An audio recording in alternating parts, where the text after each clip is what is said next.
Hello everyone. Welcome to Digital Learning Department of Collegiate Education. I am Nandini, working as Assistant Professor of Commerce at Government First Grade College for Women Tumkuru. Dear students, in this video I am explaining a concept regarding meaning and goals of the business firm, which is coming under the second semester of Tumkur University in the subject of market behavior and cost analysis.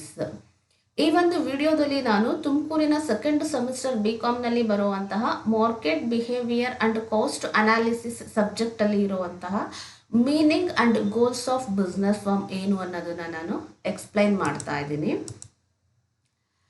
Okay, so let us start our discussion with a small introduction about firm. A firm is an economic unit producing a particular product or service. It is a part of the industry. Many firms producing a particular commodity or offering a similar service put together constitutes an industry. First ನಾವು firm ಅಂದರೆ ಏನು, ಆ ಫರ್ಮಿನ importance ಏನು and how firm play very important role in society ಅನ್ನೋದನ್ನ ನೋಡ್ಕೊಳ್ತಾ ಹೋಗೋಣ. Firm is an economic unit. ಈ ಫರ್ಮ್ ಅನ್ನೋದು ಒಂದು economic unit and here we are going to produce a particular product or render a particular service. Firm ಅನ್ನೋದು ಏನಿದೆ ಅಲ್ವಾ, ಅದು ಒಂದು ಎಕನಾಮಿಕ್ ಯೂನಿಟ್. ಈ ಒಂದು ಎಕನಾಮಿಕ್ ಯೂನಿಟ್ ಅಲ್ಲಿ ನಾವು ಮಾಡುವಂತಹ ಇಂಪಾರ್ಟೆಂಟ್ ಥಿಂಗ್ ಏನು ಅಂತ ಅಂದರೆ ಪರ್ಟಿಕ್ಯುಲರ್ ಕೈಂಡ್ ಆಫ್ ಪ್ರಾಡಕ್ಟನ್ನು ಮ್ಯಾನುಫ್ಯಾಕ್ಚರ್ ಮಾಡುವಂಥದ್ದು ಅಥವಾ particular kind of type of ಸರ್ವಿಸಸ್ನ ನಾವು ಸೊಸೈಟಿಗೆ ರೆಂಡರ್ ಮಾಡುವಂಥದ್ದು. Because the success of any business organisation or the economic development of any country is ultimately depending upon the industries and as well as the farms. So ಒಂದು ಕಂಟ್ರಿಯ economic activities ಆಗಿರ್ಬೋದು, ಇಲ್ಲ ಅಂತಂದರೆ economic development ಆಗಿರ್ಬೋದು, ಆ ಕಂಟ್ರಿನಲ್ಲಿ ಇರುವಂತಹ industries, forms, agriculture ಎಲ್ಲದ್ರ ಮೇಲೂ depend ಆಗಿರುತ್ತೆ. ಹಾಗಾಗಿ in order to satisfy the needs and wants of the human being we need a product or services. Human being wants ಮತ್ತು ನೀಡ್ಸ್ ಏನಿರುತ್ತೆ ಅಲ್ವಾ, ಆ ಎಲ್ಲ ವಾಂಟ್ಸು ಮತ್ತು ನೀಡ್ಸನ್ನು ಸ್ಯಾಟಿಸ್ಫೈ ಮಾಡುವಂಥದ್ದು ನಮಗೆ ಮಾಡೋದಕ್ಕೆ we need varieties of product and services. ತುಂಬ ವೆರೈಟೀಸ್ ಆಫ್ ಪ್ರಾಡಕ್ಟ್ಸ್ ಬೇಕಾಗುತ್ತೆ, ಹಾಗೆ ವೆರೈಟೀಸ್ ಆಫ್ ಸರ್ವಿಸಸ್ ಬೇಕಾಗುತ್ತೆ. ಅಂಥ ಪ್ರಾಡಕ್ಟು ಮತ್ತು ಸರ್ವಿಸಸ್ಸನ್ನು ಮ್ಯಾನುಫ್ಯಾಕ್ಚರ್ ಮಾಡುವಂತಹ ಒಂದು ಎಕನಾಮಿಕ್ ಯೂನಿಟ್ ಏನಿದೆಯೋ ಆ ಒಂದು ಎಕನಾಮಿಕ್ ಯೂನಿಟನ್ನು ನಾವಿಲ್ಲಿ ಫಾರ್ಮ್ ಅಂತ ಕರಿತೀವಿ. ದಟ್ ಮೀನ್ಸ್ ಇಲ್ಲಿ ನಮ್ಗೇನು ಅರ್ಥ ಆಗುತ್ತೆ, ಎಕನಾಮಿಕ್ ಯೂನಿಟ್ ಅನ್ನೋದು ಒಂದು ಇಂಪಾರ್ಟೆಂಟ್ ಥಿಂಗ್ ಆ್ಯಂಡ್ ಆ ಫರ್ಮಲ್ಲಿ ನಾವು ಪ್ರಾಡಕ್ಟನ್ನು ಮ್ಯಾನುಫ್ಯಾಕ್ಚರ್ ಮಾಡ್ಬೋದು, ಇಲ್ಲ ಅಂತ ಅಂದರೆ ಸರ್ವಿಸಸ್ನ ಬೇಕಾದರೆ ನಾವು ರೆಂಡರ್ ಮಾಡ್ಬೋದು. It is the part of the industry. ಇಲ್ಲಿ ನಾವು ಎರಡು ಇಂಪಾರ್ಟೆಂಟ್ ಥಿಂಗನ್ನು ಅಬ್ಸರ್ವ್ ಮಾಡಬೇಕಾಗುತ್ತೆ. ಒಂದು ಫರ್ಮ್ ಅನ್ನೋ ವರ್ಡು, ಇನ್ನೊಂದು ಇಂಡಸ್ಟ್ರಿ ಅನ್ನೋ ವರ್ಡು. ಸೊ ಫರ್ಮ್ ಅಂತ ಅಂದರೆ it is a single economic unit. Industry means it is A group of firms. ಒಂದು ಸಿಂಗಲ್ ಇದ್ದರೆ ಅದನ್ನು ನಾವು ಫರ್ಮ್ ಅಂತ ಕರಿತೀವಿ. ಅದೇ ಗ್ರೂಪ್ ಆಫ್ ಫರ್ಮ್ಸ್ ಇದೆ ಅಂತ ಅಂದರೆ ಅದನ್ನು ನಾವು ಇಂಡಸ್ಟ್ರೀಸ್ ಅಂತ ಕರಿತೀವಿ. ಅದಕ್ಕೆ ಬೆಸ್ಟ್ ಎಕ್ಸಾಂಪಲ್ ಅಂತ ಅಂದರೆ TV manufacturing industries, automobile manufacturing industries, computer manufacturing industries, soap manufacturing industries, ಇದನ್ನೆಲ್ಲ ನಾವು ಎಕ್ಸಾಂಪಲ್ ಆಗಿ ಹೇಳ್ಬೋದು. ಈಗ ಯಾವುದೋ ಒಂದು ಸೋಪನ್ನು ಮ್ಯಾನುಫ್ಯಾಕ್ಚರ್ ಮಾಡುವಂತಹ ಒಂದು ಸಿಂಗಲ್ ಯೂನಿಟ್ ಇದೆ ಅಂತ ಅಂದರೆ ಅದನ್ನು ನಾವು ಫರ್ಮ್ ಅಂತ ಕರಿತೀವಿ. ಎಷ್ಟೊಂದು ವೆರೈಟೀಸ್ ಆಫ್ ಫರ್ಮನ್ನ ಮ್ಯಾನುಫ್ಯಾಕ್ಚರ್ ಮಾಡುವಂತಹ ನಂಬರ್ ಆಫ್ ಫರ್ಮ್ಸ್ ಇದ್ದಾವೆ. ಆ ಎಲ್ಲ ಫರ್ಮ್ಸ್ ಗ್ರೂಪ್ಸ್ ಏನಿದೆಯೋ ಅದನ್ನು ನಾವು ಇಂಡಸ್ಟ್ರಿ ಅಂತ ಕರಿತೀವಿ. So that means number of or group of firms are called as industry. So firm is a part of industry. ಇಂಡಸ್ಟ್ರಿಯ ಒಂದು ಪಾರ್ಟ್ ಅಥವಾ ಒಂದು ಸಿಂಗಲ್ ಯೂನಿಟ್ ಫರ್ಮ್ ಆಗಿರುತ್ತೆ. Many firms producing a particular commodity or offering a similar service put together constitutes an industry. ಒಂದು society ಅಥವಾ ಒಂದು nation ಅಂದಿದ ತಕ್ಷಣ ತುಂಬ ಫರ್ಮ್ಸ್ ಇರುತ್ತೆ. ಆ ಒಂದು ಫರ್ಮ್ಸ್ಗಳು ಪರ್ಟಿಕ್ಯುಲರ್ ಕಮಾಡಿಟಿನ ಮ್ಯಾನುಫ್ಯಾಕ್ಚರ್ ಮಾಡ್ತಾ ಇರ್ತವೆ. ಇಲ್ಲ ಅಂತ ಅಂದರೆ ಒಂದು ಪರ್ಟಿಕ್ಯುಲರ್ ಕೈಂಡ್ ಆಫ್ ಸರ್ವಿಸಸ್ನ ಅವರು ರೆಂಡರ್ ಮಾಡುತ್ತೆ. ಇಲ್ಲ ಅಂತ ಅಂದರೆ ಪ್ರಾಡಕ್ಟು ಮತ್ತು ಸರ್ವಿಸಸ್ಸು ಎರಡನ್ನೂ ಕೂಡ ಕೊಡುವಂತಹ ಚಾನ್ಸಸ್ ಇರುತ್ತೆ. ಸೊ ಇದು ಎಲ್ಲದನ್ನು ನಾವು ಗ್ರೂಪ್ಸ್ ಏನಿದೆಯೋ ಅದನ್ನು ನಾವಿಲ್ಲಿ ಇಂಡಸ್ಟ್ರಿ ಅಂತ ಕರಿತೀವಿ. Okay. In general business sense, what we can consider as firm? General ಆಗಿ ನಾವು ಏನು ಹೇಳ್ಬೋದು ಈ ಒಂದು ಬಿಸ್ನೆಸ್ ಅಥವಾ ಬಿಸ್ನೆಸ್ ಫಾರ್ಮ್ಸ್ ಅಂತ ಅಂದರೆ it is an economic activity and firm is an economic unit. Business ಅನ್ನೋದು ಎಕನಾಮಿಕ್ ಆಕ್ಟಿವಿಟಿ ಆಗಿದೆ, ಫರ್ಮ್ ಅನ್ನೋದು ಎಕನಾಮಿಕ್ ಯೂನಿಟ್ ಆಗಿದೆ. ಅಂದರೆ ಈ ಒಂದು ಎಕನಾಮಿಕ್ ಆಕ್ಟಿವಿಟಿನ ಪರ್ಫಾರ್ಮ್ ಮಾಡುವಂತಹ ಯೂನಿಟ್ ಏನಿದೆಯೋ that is called the firm, which converts input into output. So ಇನ್ನೂ ಸಿಂಪಲ್ ಆಗಿ ಹೇಳಬೇಕು ಅಂತ ಅಂದರೆ firm is nothing but it is the place where inputs are converted into output. Firm ಅನ್ನೋದು ಒಂದು ಪ್ಲೇಸ್ ಅಥವಾ ಒಂದು ಬಿಲ್ಡಿಂಗ್ ಆಗಿರುತ್ತೆ. ಆ ಒಂದು ಮ್ಯಾನುಫ್ಯಾಕ್ಚರಿಂಗ್ ಸೆಂಟರ್ ಅಥವಾ ಫರ್ಮಲ್ಲಿ ನಾವು ಏನು ಮಾಡ್ತೀವಿ ಅಂತ ಅಂದರೆ ರಾ ಮೆಟೀರಿಯಲ್ ಅಥವಾ ಇನ್ಪುಟ್ಟನ್ನ ಅಲ್ಲಿ ನಾವು ಔಟ್ಪುಟ್ ಆಗಿ ಕನ್ವರ್ಟ್ ಮಾಡ್ತೀವಿ. So inputs is nothing but raw materials, labours ಏನೇನಿದವೋ ಈ ಎಲ್ಲ ಇಂಗ್ರೀಡಿಯೆಂಟನ್ನು ನಾವು ಯೂಸ್ ಮಾಡ್ಕೊಂಡು ಅದನ್ನು ಫೈನಲ್ ಔಟ್ಪುಟ್ ಆಗಿ ಕನ್ವರ್ಟನ್ನು ಕನ್ವರ್ಟ್ ಮಾಡುವಂತಹ ಒಂದು ಎಕನಾಮಿಕ್ ಯೂನಿಟ್ ಏನಿದೆಯೋ that is called the firm. It is basically income generating unit. ಇಷ್ಟೆಲ್ಲ ನಾವು ಯಾಕೆ ಮಾಡ್ತೀವಿ? Why we have to convert input into output? Why we have to take all these risks? The main motto is nothing but only to generate the income. ಇಷ್ಟೆಲ್ಲ ರಿಸ್ಕನ್ನ ತಗೊಳ್ಳುವಂತಹ ಒಂದು reason ಏನು, ಯಾಕೆ ನಾವು ಇನ್ಪುಟನ್ನು output ಆಗಿ ಕನ್ವರ್ಟ್ ಮಾಡ್ತೀವಿ, ಇದೆಲ್ಲದಕ್ಕೂ ಬೇಸಿಕ್ ಏನು ಅಂತ ಅಂದರೆ ಇನ್ಕಮನ್ನು ಜನರೇಟ್ ಮಾಡೋ ಒಂದು ಮೇಜರ್ ಆಬ್ಜೆಕ್ಟಿವ್ ಆಗಿರುತ್ತೆ. ಹಾಗಾಗಿ ಫರ್ಮ್ ಅನ್ನೋದು ಇನ್ಕಮ್ ಜನರೇಟಿಂಗ್ ಯೂನಿಟ್ ಕೂಡ ಆಗಿದೆ. ಪ್ರೊಡಕ್ಷನ್ ಮಾಡ್ತಾರೆ, ಪ್ರೊಡಕ್ಷನ್ ಮಾಡಿರೋ ಅಂಥದ್ದನ್ನು ಸೇಲ್ ಮಾಡಿ ಇನ್ಕಮನ್ನು ಜನರೇಟ್ ಮಾಡುವಂಥ ಒಂದು ಯೂನಿಟ್ ಆಗಿದೆ. Profit making is the basic objective of a firm. ಪ್ರತಿಯೊಂದು ಬಿಸ್ನೆಸ್ ಫರ್ಮ್ ಅಥವಾ ಬಿಸ್ನೆಸ್ ಆರ್ಗನೈಸೇಷನ್ಸಿನ ಮೈನ್ ಆಬ್ಜೆಕ್ಟಿವ್ ಅಥವಾ ಮೈನ್ ಮೋಟೋ ಏನಾಗಿರುತ್ತೆ ಅಂತ ಅಂದರೆ that is the profit making. Okay, so overall ಏನು ಹೇಳ್ಬೋದು, ಫರ್ಮ್ ಅನ್ನೋದು ಒಂದು economic activities, it produces the product or it converts the input into output. Business ಮತ್ತು ಫರ್ಮ್ ಎರಡಕ್ಕೂ ಏನು ಡಿಫ್ರೆನ್ಸ್? ಬಿಸ್ನೆಸ್ ಅನ್ನೋದು ಒಂದು activity, that is the economic activity.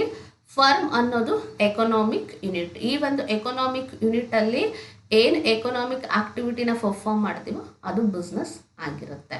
And ಒಂದು ಇಂಪಾರ್ಟೆಂಟ್ ಥಿಂಗ್ ಏನು, ಫರ್ಮು ಮತ್ತು ಇಂಡಸ್ಟ್ರಿ ಅಂತ ಹೇಳಿದೆ. So firm is A single unit, industry is a group of firm. This is a small introduction regarding the firm. Next, let us move on to what is the meaning of the firm. So firm anta andre ಏನು ಅನ್ನೋದನ್ನ ನಾವಿಲ್ಲಿ ನೋಡೋಣ. A firm is the center of control where decision about what to produce and how to produce are taken. Firm ಅನ್ನೋದು ಒಂದು centre of plus ಅಂತ ನಾವು ಹೇಳ್ಬೋದು, or we can also called as it is a centre of control.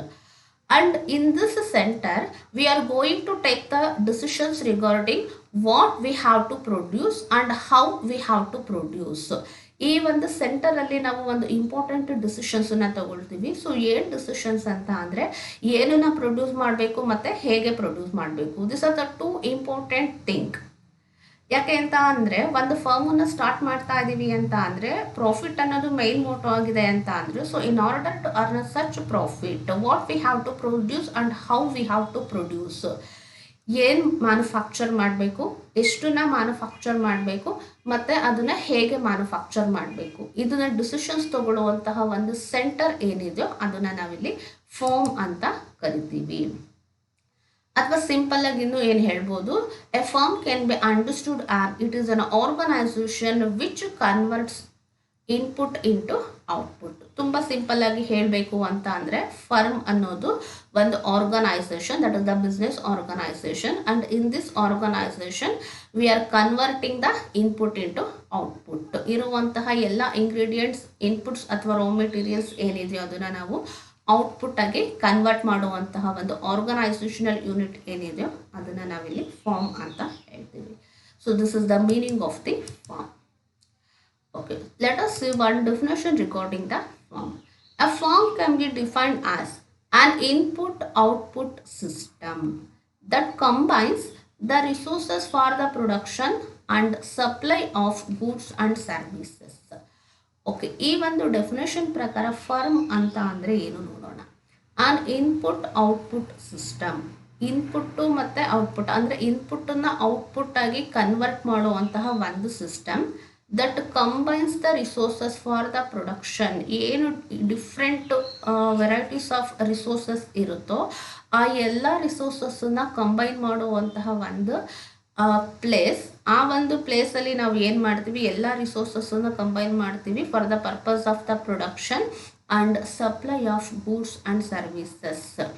Input is nothing but all the resources and output is resources, the finished goods and services.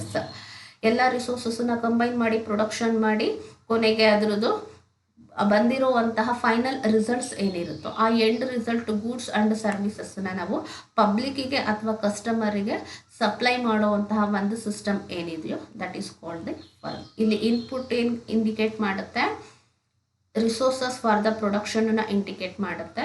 Output ಏನು indicate ಮಾಡುತ್ತೆ, supply of goods and ಸರ್ವಿಸಸ್ನ indicate ಮಾಡುತ್ತೆ. Okay, so ಇನ್ನು last ಈ ಒಂದು ಇಲ್ಲಿ ತನಕ ನಾವು ಫರ್ಮ್ ಅಂತ ಅಂದರೆ ಏನು, ಫರ್ಮಿನ ಇಂಪಾರ್ಟೆಂಟ್ ಆಬ್ಜೆಕ್ಟಿವ್ ಏನು ಅನ್ನೋದನ್ನ ನೋಡಿದ್ವಿ. But what are the important objectives of goals of the business organisation? ಬರೀ ಪ್ರಾಫಿಟ್ ಮ್ಯಾಕ್ಸಿಮೈಸೇಷನ್ ಒಂದೇನಾ, ಅಥವಾ ಜಸ್ಟ್ ಪ್ರಾಫಿಟ್ ಮಾಡೋದಕ್ಕೋಸ್ಕರನೇ ಬಿಸ್ನೆಸ್ ಆರ್ಗನೈಸೇಷನ್ಸ್ ಫಾರ್ಮ್ಸ್ ಆಗುತ್ತಾ? Or along with the profit maximisation what are the other important goal a business organisation or the business firm has to keep? ಅಂದರೆ profit maximisation ಜೊತೆಗೆ ಇನ್ನು ಯಾವ್ಯಾವ important ಗೋಲ್ ಅಥವಾ objectives ಒಂದು business ಫರ್ಮಿಗೆ ಇರುತ್ತೆ ಅನ್ನೋದನ್ನ ನಾವು ನೋಡ್ಕೊಳ್ತಾ ಹೋಗೋಣ. ಓಕೆ, ಸೊ ಈ ಒಂದು ಪಿಕ್ಚರ್ ನೋಡಿದ್ರೆ ನಮಗೆ ತುಂಬ ಚೆನ್ನಾಗಿ ಅರ್ಥ ಆಗುತ್ತೆ. Dream big, set goals, take action. This is the basic motto for each and every business organisation for their long run survival. ಯಾವುದೇ ಒಂದು ಬಿಸ್ನೆಸ್ ಫರ್ಮು ಲಾಂಗ್ ರನ್ನಲ್ಲಿ ಸರ್ವೈವ್ ಆಗಬೇಕು ಅಂತ ಅಂದರೆ they have to dream big and they have to set the goals, that is the right goals and as well as the proper goals. After setting the goals, they have to take the action in order to implement it or in order to achieve the goals. ಪ್ರತಿಯೊಂದು business organisation streams ಯಾವಾಗಲೂ ತುಂಬ big ಇರಬೇಕು. They have to set the proper goals, correct proper ಗೋಲನ್ನು set ಮಾಡ್ಕೋಬೇಕಾಗುತ್ತೆ. After setting the goals they have to take necessary action in order to achieve such goals. Just ನಾವಿಲ್ಲಿ ಗೋಲ್ಸನ್ನ set ಮಾಡಿದ ತಕ್ಷಣ ನಮ್ಮ ವರ್ಕು ಫೈನಲೈಸ್ ಆಗೋದಿಲ್ಲ. ಆ ವರ್ಕನ್ನು ಅಂದರೆ ಆ ಆಬ್ಜೆಕ್ಟಿವ್ಸ್ ಅಥವಾ ಗೋಲ್ಸನ್ನ ಸೆಟ್ ಮಾಡಿದ್ಮೇಲೆ ನಾವಿಲ್ಲಿ ಏನು ಮಾಡಬೇಕು, ನೆಸಸರಿ ಆ್ಯಕ್ಷನ್ಸನ್ನು ತಗೋಬೇಕಾಗುತ್ತೆ. ಆ ಆ್ಯಕ್ಷನ್ಸ್ ಅಥವಾ ಮೆಷರ್ಸ್ ಏನಿರುತ್ತೋ that has to be achieve our goals which are set by the firm set ಮಾಡಿರುವಂತಹ ಆ ಎಲ್ಲ ಆಬ್ಜೆಕ್ಟಿವ್ಸು ಅಥವಾ ಗೋಲ್ಸನ್ನು ಫುಲ್ಫಿಲ್ ಮಾಡೋ ರೀತಿಯಲ್ಲಿ ನಾವಿಲ್ಲಿ ನೆಸಸರಿ ಆ್ಯಕ್ಷನ್ಸನ್ನು ತಗೋಬೇಕಾಗುತ್ತೆ. ಇದು ಮೂರು ಕೂಡ ಒಂದು ಬಿಸ್ನೆಸ್ ಫರ್ಮ್ ಅಂದರೆ ಏನು, ಆ ಬಿಸ್ನೆಸ್ ಫರ್ಮು ಯಾಕೆ ಎಸ್ಟಾಬ್ಲಿಷ್ ಆಗಿದೆ ಅನ್ನೋದನ್ನು ನಾವು ಈ ಒಂದು ಸ್ಟೇಜಲ್ಲೇ ತುಂಬ ನೀಟಾಗಿ ಅರ್ಥ ಮಾಡ್ಕೋಬೋದು. Okay, next let us see what are the important objectives or goals of business firm. Okay, first one organizational goal, second one economic goals, third one social goals, fourth one human goals, fifth one national goals, and the sixth one global goals. Profit maximisation ಅನ್ನೋದು ಅಥವಾ income generating unit ಅಂತ ನಾವು ಬಿಗಿನಿಂಗಲ್ಲೆಲ್ಲ ಹೇಳಿದೆ, ಅದು basic objective ಆಗಿದೆ. But just profit maximisation ಅನ್ನೋ ಒಂದೇ ಒಂದು ಬೇಸಿಕ್ ಆಬ್ಜೆಕ್ಟಿವ್ನ ಇಟ್ಕೊಂಡು ಯಾವುದೇ ಬಿಸ್ನೆಸ್ ಫರ್ಮು ಲಾಂಗ್ ರನ್ನಲ್ಲಿ ಸರ್ವೈವ್ ಆಗೋದಕ್ಕೆ ಸಾಧ್ಯನೇ ಇಲ್ಲ. Along with the business, along with the profit maximization, there are different types of goals every business unit has to set. Profit maximization ಅನ್ನೋ ಗೋಲ್ ಜೊತೆಗೆ ತುಂಬ ಡಿಫ್ರೆಂಟ್ ಕೈಂಡ್ಸ್ ಆಫ್ ಗೋಲ್ಸನ್ನು ಪ್ರತಿಯೊಂದು ಬಿಸ್ನೆಸ್ ಫಾರ್ಮ್ಸ್ಗಳು ಕೂಡ set ಮಾಡ್ಕೋಬೇಕಾಗುತ್ತೆ. ಓಕೆ, ಆ ಥರ ಆ different kinds of business goals ಏನಿದಾವೋ ಅದರಲ್ಲಿ ನಾವಿಲ್ಲಿ ಮೇಜರ್ ಆಗಿ 6 ಕ್ಲಾಸಿಫಿಕೇಶನ್ ನೋಡ್ತೀವಿ. ಫಸ್ಟ್ ಒನ್ ಆರ್ಗನೈಸೇಷನಲ್ ಗೋಲ್ಸ್ ಅಂತ ಬರುತ್ತೆ, then second one economic goals ಅಂತ ಬರುತ್ತೆ, third one social goals, fourth one human goals, fifth one national goals, and the sixth one global goals. ಈ ಆರು ವೆರೈಟೀಸ್ ಆಫ್ ಗೋಲ್ಸ್ ಅಥವಾ 6 types of goals ಏನಿದೆಯೋ ಅದರಲ್ಲಿ organisational ಗೋಲ್ ಮತ್ತು ಎಕನಾಮಿಕ್ ಗೋಲ್ಸನ್ನ ನಾನು ಈ ಒಂದು ವಿಡಿಯೋದಲ್ಲಿ ಎಕ್ಸ್ಪ್ಲೈನ್ ಮಾಡ್ತೀನಿ. ಆ್ಯಂಡ್ ರಿಮೈನಿಂಗ್ 4 ಗೋಲ್ಸ್ ಏನಿದೆಯೋ ಅದನ್ನು ನಾನು ನೆಕ್ಸ್ಟ್ ವಿಡಿಯೋದಲ್ಲಿ ಎಕ್ಸ್ಪ್ಲೈನ್ ಮಾಡ್ತೀನಿ. Okay, then next let us see what is organizational goals or what are organizational goals.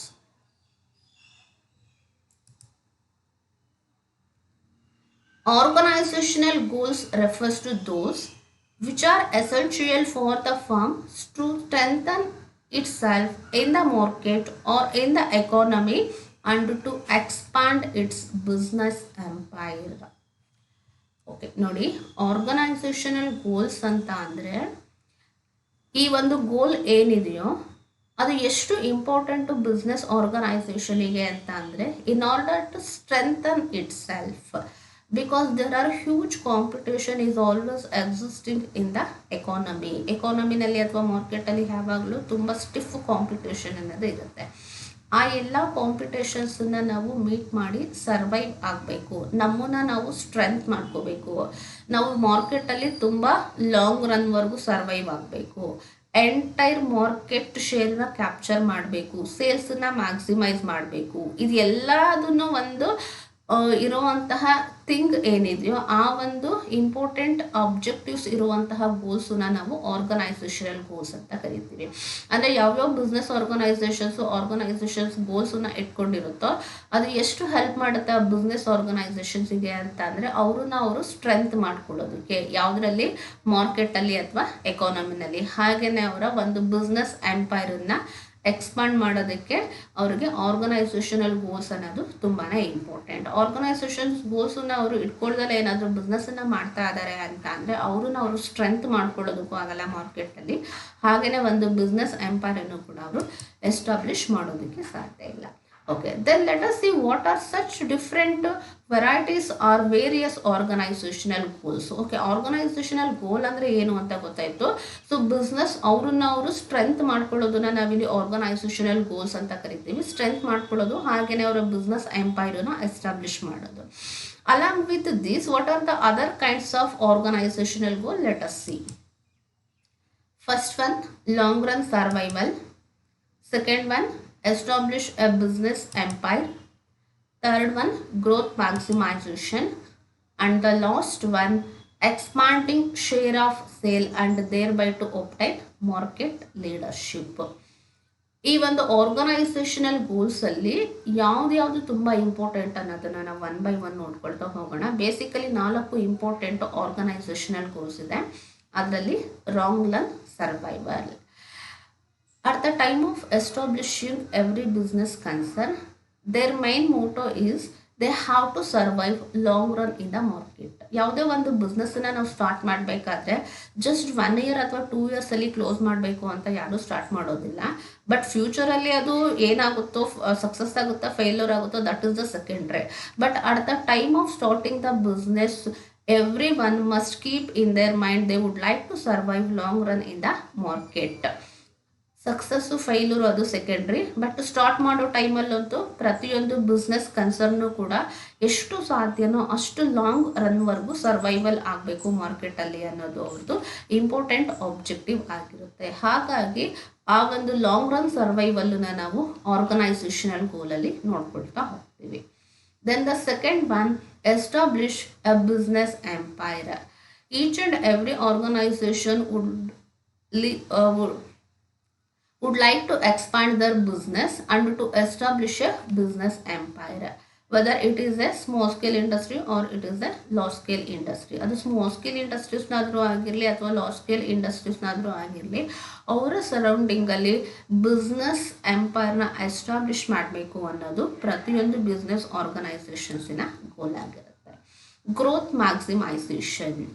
That means at the time of establishing a business unit, usually we will expand in a small scale, but afterwards we would like to expand our business.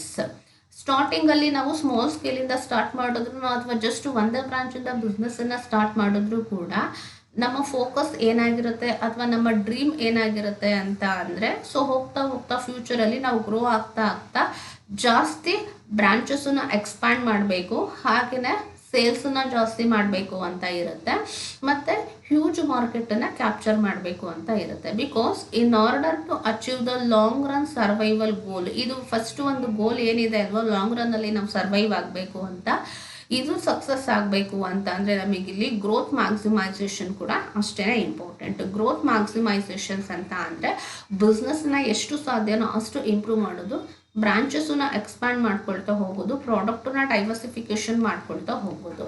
So ಇದನ್ನೆಲ್ಲ ನಾವು combined ಆಗಿ ಏನಂತ ಹೇಳ್ತೀವಿ, growth maximisation ಅಂತ ಕರಿತೀವಿ.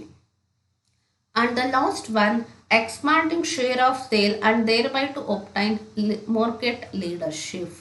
This is one of the dream of every business concern. ಪ್ರತಿಯೊಂದು business ಕನ್ಸರ್ನಿನ dream ಏನಾಗಿರುತ್ತೆ, ಜಾಸ್ತಿ ಸೇಲ್ಸನ್ನ ಅಂದರೆ ಒಂದು ಮಾರ್ಕೆಟಲ್ಲಿ ಎಂಟೈರ್ ಮಾರ್ಕೆಟಲ್ಲಿ ಮಾರ್ಕೆಟ್ ಲೀಡರ್ಶಿಪ್ಪನ್ನ ಕ್ಯಾಪ್ಚರ್ ಮಾಡುವಂಥದ್ದು. ಮಾರ್ಕೆಟ್ ಲೀಡರ್ಶಿಪ್ಪನ್ನ ಹೇಗೆ ಕ್ಯಾಪ್ಚರ್ ಮಾಡ್ಬೋದು ಅಂತ ಅಂದರೆ only with the maximisation of the sales. Market ಲೀಡರ್ಶಿಪ್ಪನ್ನ ಕ್ಯಾಪ್ಚರ್ ಮಾಡಿದ್ದಾರೆ ಅಂತ ಅಂದರೆ they can play very dominant role in the market. So dominant ರೋಲನ್ನು ಪ್ಲೇ ಮಾಡ್ಬೋದು, ಮತ್ತು ಅವರಿಗೆ ತುಂಬಾ ಏನು ಸಿಗುತ್ತೆ ಈ ಒಂದು ಮಾರ್ಕೆಟ್ ಲೀಡರ್ಶಿಪ್ಪನ್ನ ಕ್ಯಾಪ್ಚರ್ ಮಾಡೋದ್ರಿಂದ ಅಂತ ಅಂದರೆ, ಸೊ ಪ್ರೈಸಸನ್ನು ಫಿಕ್ಸ್ ಮಾಡಲಾಗಿರ್ಬೋದು ಅಥವಾ ಸಪ್ಲೈ ರಿಲೇಟೆಡ್ ಮ್ಯಾಟರ್ಸ್ ಆಗಿರ್ಬೋದು, ಪ್ರತಿಯೊಂದರಲ್ಲೂ ಕೂಡ ಅವರು ಡಾಮಿನೆಂಟ್ ರೋಲನ್ನು ಪ್ಲೇ ಮಾಡ್ಬೋದು. ಹಾಗಾಗಿ ಜಾಸ್ತಿ ಸೇಲ್ಸನ್ನು ಮಾಡಿ ಮಾರ್ಕೆಟ್ ಲೀಡರ್ಶಿಪ್ಪನ್ನು ಕ್ಯಾಪ್ಚರ್ ಮಾಡುವಂಥದ್ದು ಈ ಒಂದು ಆರ್ಗನೈಸೇಷನಲ್ಲಿ ಗೋಲ್ನಲ್ಲಿ ಬರುವಂತಹ ಒಂದು kind of goal. This are the 4 important kinds of organisational goal. ಅಂದರೆ ಇದರಲ್ಲಿ ನಮ್ಗೆ ಏನು ಅರ್ಥ ಆಯಿತು, ಆರ್ಗನೈಸೇಷನಲ್ ಗೋಲ್ ಅಂತ ಅಂದರೆ ಏನು, ಆ ಇಂಪಾರ್ಟೆಂಟ್ ಆರ್ಗನೈಸೇಷನಲ್ ಗೋಲ್ಗಳು ಯಾವ್ಯಾವುದು ಅಂತ. ಸೊ ಅವರು ಸ್ಟ್ರೆಂತ್ ಮಾಡ್ಕೊಳ್ಳೋದಕ್ಕೆ ಎಕಾನಮಿನಲ್ಲಿ ಮತ್ತು ಬಿಸ್ನೆಸ್ ಎಂಪೈರನ್ನು ಎಕ್ಸ್ಪ್ಯಾಂಡ್ ಮಾಡುವಂತಹ ಒಂದು ಗೋಲನ್ನು ನಾವು ಆರ್ಗನೈಸೇಷನಲ್ ಗೋಲ್ಸ್ ಅಂತ ಕರಿತೀವಿ. ಅದರಲ್ಲಿ ಲಾಂಗ್ ರನ್ನಲ್ಲಿ ಸರ್ವೈವ್ ಆಗುವಂಥದ್ದು, ಬಿಸ್ನೆಸ್ ಎಂಪೈರ್ನ ಎಸ್ಟಾಬ್ಲಿಷ್ ಮಾಡುವಂಥದ್ದು, ಗ್ರೋತ್ ಮ್ಯಾಕ್ಸಿಮೈಸೇಷನ್ ಅಚೀವ್ ಮಾಡುವಂಥದ್ದು, ಹಾಗೆಯೇ ಸೇಲ್ಸನ್ನು ಜಾಸ್ತಿ ಮಾಡಿ ಮಾರ್ಕೆಟ್ ಲೀಡರ್ಶಿಪ್ಪನ್ನು ಕ್ಯಾಪ್ಚರ್ ಮಾಡುವಂಥದ್ದು. Okay, these are the important information regarding the organizational goal. Okay, next let us discuss what are economic goals. Economic goals are those goals which are related to money aspect of a business. Economic goals ಅನ್ನೋದು purely related to money aspect. ಯಾಕೆಂತಂದರೆ ಇಲ್ಲಿ economic ಅನ್ನೋ ವರ್ಡಲ್ಲೇ ನಮಗೆ ಗೊತ್ತಾಗ್ಬಿಡುತ್ತೆ, it is always related to money and money related aspects. Okay, let us see what are the different or various economic goals. ಇಲ್ಲಿ ಮನಿ related ಆಸ್ಪೆಕ್ಟಿಗೆ ನಾವು ತಗೊಳ್ಳುವಂತಹ ಎಲ್ಲ decisions ಅಥವಾ ಎಲ್ಲ ಗೋಲ್ಸ್ಗಳನ್ನ ನಾವಿಲ್ಲಿ ಎಕನಾಮಿಕ್ ಗೋಲ್ಸ್ ಅಂತ ಕರಿತೀವಿ. ಹಾಗಾದರೆ ಮನಿ ರಿಲೇಟೆಡ್ ಆಗಿ ಏನೇನು ಆಬ್ಜೆಕ್ಟಿವ್ಸ್ ಇರುತ್ತೆ ಅಥವಾ ಏನೇನು ಒಂದು ಗೋಲ್ಸ್ ಇರುತ್ತೆ ಒಂದು ಬಿಸ್ನೆಸ್ ಫಾರ್ಮಿಗೆ ಅಂತ ನೋಡ್ಕೊಳ್ತಾ ಹೋಗೋಣ. First one, profit maximization. Second one, to reduce the cost of production, preventing entry of new firms, financial soundness, and the last one, economic self-sufficiency. Okay, let us discuss one by one. Profit maximization. Profit maximization is nothing but earning maximum profit. ಎಷ್ಟು ಸಾಧ್ಯನೋ ಅಷ್ಟು ಜಾಸ್ತಿ ಪ್ರಾಫಿಟನ್ನು earn ಮಾಡೋದನ್ನು ನಾವಿಲ್ಲಿ profit maximisation ಅಂತ ಕರಿತೀವಿ. Okay, ಇಲ್ಲಿ ನಾನು ಅವಾಗಲೇ ಹೇಳಿರೋ ಹಾಗೆ ಇದು ಪ್ಯೂರ್ಲಿ ಮನಿಗೆ ಸಂಬಂಧಪಟ್ಟಿರುವಂತಹ ಆಬ್ಜೆಕ್ಟಿವ್ಸ್. ಜಾಸ್ತಿ ಮನಿನ ಅರ್ನ್ ಮಾಡಬೇಕು, ಮತ್ತು ಫಿನಾನ್ಷಿಯಲ್ ಸೌಂಡ್ಲೆಸ್ಸನ್ನು ಕಂಪ್ನಿನಲ್ಲಿ ಮೇಂಟೈನ್ ಮಾಡಬೇಕು, ಎಷ್ಟು ಸಾಧ್ಯನೋ ಅಷ್ಟು ಕಾಸ್ಟ್ ಆಫ್ ಪ್ರೊಡಕ್ಷನ್ಸನ್ನು ರೆಡ್ಯೂಸ್ ಮಾಡಬೇಕು. we have to become very strong financially, that means self sufficiency. ಇದನ್ನೆಲ್ಲ ನಾವು ಏನಂತ ಕರಿತೀವಿ, ಎಕನಾಮಿಕ್ ಗೋಲ್ಸ್ ಅಂತ ಕರಿತೀವಿ. ಹಾಗಾಗಿ ಅದೆಲ್ಲದನ್ನು ಕೂಡ ಇಲ್ಲಿ ಪ್ಯೂರ್ಲಿ ಮನಿ ರಿಲೇಟೆಡ್ ಮ್ಯಾಟರ್ಸ್ ಆಗಿರುತ್ತೆ. ಅದರಲ್ಲಿ ಈಗ ಫಸ್ಟ್ ಒನ್ ಪ್ರಾಫಿಟ್ ಮ್ಯಾಕ್ಸಿಮೈಸೇಷನ್ ಅಂತ ಹೇಳಿದ್ವಿ. ಎಷ್ಟು ಸಾಧ್ಯನೋ ಅಷ್ಟು ಮ್ಯಾಕ್ಸಿಮಮ್ ಪ್ರಾಫಿಟನ್ನು ಅರ್ನ್ ಮಾಡಬೇಕು ಅಂತ ಅಂದ್ಕೊಳ್ತಾರೆ ಅಲ್ವಾ, ಅದನ್ನು ನಾವಿಲ್ಲಿ ಎಕನಾಮಿಕ್ ಗೋಲಲ್ಲಿ ನೋಡ್ಕೊಳ್ತಾ ಹೋಗ್ತೀವಿ. ಬಿಕಾಸ್ ಪ್ರಾಫಿಟ್ ಅನ್ನೋದು ನಮಗೆ ತುಂಬಾ ಇಂಪಾರ್ಟೆಂಟ್. ಪ್ರಾಫಿಟ್ ಇಲ್ಲ ಅಂತ ಅಂದರೆ ಯಾವ ಬಿಸ್ನೆಸ್ ಫಾರ್ಮ್ ಕೂಡ ನಾವಿಲ್ಲಿ ಸರ್ವೈವ್ ಆಗೋದಕ್ಕೆ ಸಾಧ್ಯನೇ ಇಲ್ಲ. ಪ್ರಾಫಿಟ್ ಮ್ಯಾಕ್ಸಿಮೈಸೇಷನ್ ಎಷ್ಟು ಇಂಪಾರ್ಟೆಂಟ್ ಅನ್ನೋದನ್ನು ನಾನು ನೆಕ್ಸ್ಟ್ ವಿಡಿಯೋಗಳಲ್ಲಿ ಎಕ್ಸ್ಪ್ಲೈನ್ ಮಾಡ್ತೀನಿ. Okay, second one, to reduce the cost of production. In order to achieve profit, that means maximum profit, the one of the important thing which we have to follow, that is we have to reduce the cost of production. ಇಲ್ಲಿ ನಾವು first ಒಂದಲ್ಲಿ ಹೇಳಿದ್ವಿ profit maximisation ಅಂತ. Maximum ಪ್ರಾಫಿಟನ್ನ ನಾವಿಲ್ಲಿ earn ಮಾಡಬೇಕು ಅಂತ ಅಂದರೆ so ಎಷ್ಟು ಸಾಧ್ಯನೋ ಅಷ್ಟು ಲೀಸ್ಟ್ ಕಾಸ್ಟಲ್ಲಿ ನಾವಿಲ್ಲಿ ಪ್ರೊಡಕ್ಷನ್ ಮಾಡಬೇಕು. ಬಿಕಾಸ್ ಪ್ರೊಡಕ್ಷನ್ ಕಾಸ್ಟ್ ಜಾಸ್ತಿ ಆಗ್ತಿದೆ ಅಂತ ಅಂದರೆ ಆಟೋಮೆಟಿಕಲಿ ನಮ್ಮದಿಲ್ಲಿ ಪ್ರಾಫಿಟ್ ಪೋರ್ಷನ್ ಕಡಿಮೆ ಆಗ್ತಾ ಹೋಗುತ್ತೆ. ಹಾಗಾಗಿ ಬೆಸ್ಟ್ ಮೆಥಡ್ ಆಫ್ ಟೆಕ್ನಿಕ್ಸ್ ಅಂತ ಅಂದರೆ ಬೆಸ್ಟ್ ಮ್ಯಾನುಫ್ಯಾಕ್ಚರಿಂಗ್ ಟೆಕ್ನಿಕ್ ಅಥವಾ ಪ್ರೊಡಕ್ಷನ್ ಟೆಕ್ನಿಕ್ಸನ್ನ ಯೂಸ್ ಮಾಡ್ಕೊಂಡು, ಎಫಿಷಿಯೆಂಟ್ ಲೇಬರ್ಸ್ನ ಯೂಸ್ ಮಾಡ್ಕೊಂಡು, ಹಾಗೆಯೇ ಅಪ್ಡೇಟೆಡ್ ಆಗಿರುವಂತಹ ಕಾಸ್ಟ್ಲಿ ಮೆಷಿನ್ಸ್ ಇದನ್ನೆಲ್ಲ ಯೂಸ್ ಮಾಡ್ಕೊಂಡು ನಾವು ಗುಡ್ ಕ್ವಾಲಿಟಿ ಪ್ರಾಡಕ್ಟನ್ನು ಎಷ್ಟು ಸಾಧ್ಯನೋ ಅಷ್ಟು ಲೀಸ್ಟ್ ಕಾಸ್ಟಲ್ಲಿ ಮ್ಯಾನುಫ್ಯಾಕ್ಚರ್ ಮಾಡಬೇಕಾಗುತ್ತೆ. ಇಲ್ಲಿ ಕಾಸ್ಟ್ ಆಫ್ ಪ್ರೊಡಕ್ಷನ್ಸನ್ನು ರೆಡ್ಯೂಸ್ ಮಾಡೋದು ಅಂದಿದ ತಕ್ಷಣ ಪೂರ್ ಕ್ವಾಲಿಟಿ ಮೆಟೀರಿಯಲ್ ಯೂಸ್ ಮಾಡೋದು, ಇನ್ಎಫಿಷಿಯೆಂಟ್ ಲೇಬರ್ಸ್ನ ಯೂಸ್ ಮಾಡೋದು, ಸೊ ಈ ಥರ ಕಾಸ್ಟಲ್ಲಿ ಕಾಂಪ್ರಮೈಸ್ ಆಗುವಂಥದ್ದಲ್ಲ. ವಿತೌಟ್ ಕಾಂಪ್ರಮೈಸಿಂಗ್ ಇನ್ ದ ಕ್ವಾಲಿಟಿನಲ್ಲಿ ಯಾವುದೇ ರೀತಿ ಕಾಂಪ್ರಮೈಸ್ ಆಗ್ತದೆ. ಸೊ ಎಲ್ಲ ಗುಡ್ ಥಿಂಗ್ಸನ್ನ ಯೂಸ್ ಮಾಡ್ಕೊಂಡು ಸೊ ಮಿನಿಮೈಸ್ ಕಾಸ್ಟನ್ನು ಮಾಡಿ ಮ್ಯಾಕ್ಸಿಮಮ್ ಪ್ರಾಫಿಟನ್ನು ಅರ್ನ್ ಮಾಡಬೇಕಾಗುತ್ತೆ. Okay, next preventing entry of new firms. ಇಲ್ಲಿ ಹೊಸ ಫಾರ್ಮ್ಸ್ ಎಂಟರ್ ಆಗ್ತಿದೆ ಅಂತ ಅಂದರೆ it leads to a or it prones to a stiff competitions. ಹೊಸ ಫಾರ್ಮ್ಸ್ ಎಂಟರ್ ಆಗ್ತಿದೆ ಮಾರ್ಕೆಟಿಗೆ ಅಂತ ಅಂದರೆ ನಮಗೆ ತುಂಬಾ ಏನಾಗುತ್ತೆ ಅಲ್ಲಿ ಕಾಂಪಿಟೇಷನ್ ಅನ್ನೋದು ಸ್ಟಾರ್ಟ್ ಆಗುತ್ತೆ. ಹಾಗಾಗಿ ಈ ಪ್ರತಿ ಬಿಸ್ನೆಸ್ ಆರ್ಗನೈಸೇಷನ್ ಗೋಲ್, ಎಕನಾಮಿಕ್ ಗೋಲ್ ಏನಾಗಿರುತ್ತೆ ಅಂತ ಅಂದರೆ ಹೊಸ ಫಾರ್ಮ್ಸ್ಗಳು ಬಿಸ್ನೆಸ್ಸಿಗೆ ಅಥವಾ ಮಾರ್ಕೆಟಿಗೆ ಎಂಟರ್ ಆಗೋದನ್ನು ಪ್ರಿವೆಂಟ್ ಮಾಡೋದಕ್ಕೆ usually they will try. Next, financial soundness. So in order to manage financial soundness in the concern, that is one of the economic goals. Financially ಎಷ್ಟು ನಾವು ಸೌಂಡ್ ಆಗಿರ್ತೀವೋ ಅಷ್ಟು ಬಿಸ್ನೆಸ್ ತುಂಬ ಸಕ್ಸಸ್ಫುಲ್ ಆಗಿ ನಡೀತಾ ಹೋಗುತ್ತೆ. ಒಂದ್ಸಲ ಫಿನಾನ್ಷಿಯಲಿ ಏನಾದರೂ ಹ್ಯಾಂಪರ್ ಆಗ್ತಾ ಇದೆ, ಫಿನಾನ್ಷಿಯಲ್ ರಿಸೋರ್ಸಸ್ ಶಾರ್ಟೇಜ್ ಆಗ್ತಿದೆ ಅಂತ ಅಂದರೆ ಪ್ರೊಡಕ್ಷನ್ ಸ್ಟಾಪ್ ಆಗೋ ಚಾನ್ಸಸ್ ಇರುತ್ತೆ. ಸೊ ಪ್ರೊಡಕ್ಷನ್ ಒಂದ್ಸಲ ಹ್ಯಾಂಪರ್ ಆಗಿದೆ ಅಂತ ಅಂದರೆ there may be a chances of losing the customer because we can't supply quality of goods at right to time. ಯಾವಾಗ ನಮಗಿಲ್ಲಿ ಫಿನಾನ್ಷಿಯಲ್ ರಿಸೋರ್ಸಸ್ ಅಥವಾ ಫಿನಾನ್ಷಿಯಲ್ ಸೌಂಡ್ನೆಸ್ ಅನ್ನೋದು ಇರೋದಿಲ್ವೋ, ಫಿನಾನ್ಷಿಯಲಿ ಪ್ರಾಬ್ಲಮ್ ಆಗ್ತದೆ, ಫಿನಾನ್ಷಿಯಲ್ ರಿಸೋರ್ಸಸ್ ಇಲ್ಲ ಅಂತ ಅಂದರೆ ಮೆಟೀರಿಯಲ್ ಪರ್ಚೇಸ್ ಮಾಡೋಕ್ಕಾಗಲ್ಲ, ಪ್ರೊಡಕ್ಷನ್ ಮಾಡೋದಕ್ಕಾಗಲ್ಲ. ಸೊ ಇನ್ ಟೈಮಿಗೆ ಪ್ರೊಡಕ್ಷನ್ ಮಾಡಿ ನಾವು ಮಾರ್ಕೆಟಿಗೆ ಸಪ್ಲೈ ಮಾಡಲಿಲ್ಲ ಅಂತ ಅಂದರೆ customers R automatically shifted to the other product. ಈ ಥರ ಒಂದಕ್ಕೊಂದು ತುಂಬ ಲಿಂಕ್ ಇರೋದ್ರಿಂದ ಮೇಜರ್ ಪ್ರಾಬ್ಲಮ್ಸನ್ನ ನಾವಲ್ಲಿ ಫೇಸ್ ಮಾಡಬೇಕಾಗುತ್ತೆ. ಸೊ ಹಾಗಾಗಿ in order to face all this problem, ಆ ಎಲ್ಲ ಪ್ರಾಬ್ಲಮ್ಮು ನಮಗಿಲ್ಲಿ ಸೊಲ್ಯೂಷನ್, ಬೆಸ್ಟ್ ಸೊಲ್ಯೂಷನ್ ಏನು ಅಂತ ಅಂದರೆ to manage the financial soundness in the firm. And the last one, economic self-sufficiency. So economic self-sufficiency ಅಂತ ಅಂದರೆ instead of depending upon others for the financial resources, financial ರಿಸೋರ್ಸಿಗೋಸ್ಕರ ಪ್ರತಿ ಸಲ ನಾವು ಬೇರೆಯವ್ರ ಮೇಲೆ ಡಿಪೆಂಡ್ ಆಗಿದ್ದೀವಿ ಅಂತ ಅಂದರೆ it shows our weaknesses or inefficiency. ನಾವು ತುಂಬ ಇನ್ಎಫಿಷಿಯೆಂಟ್, ಪ್ರತಿ ಸಲ ನಾವು ಔಟ್ಸೈಡ್ ಮೇಲೆ ಡಿಪೆಂಡ್ ಆಗೋದಕ್ಕಾಗಲ್ಲ.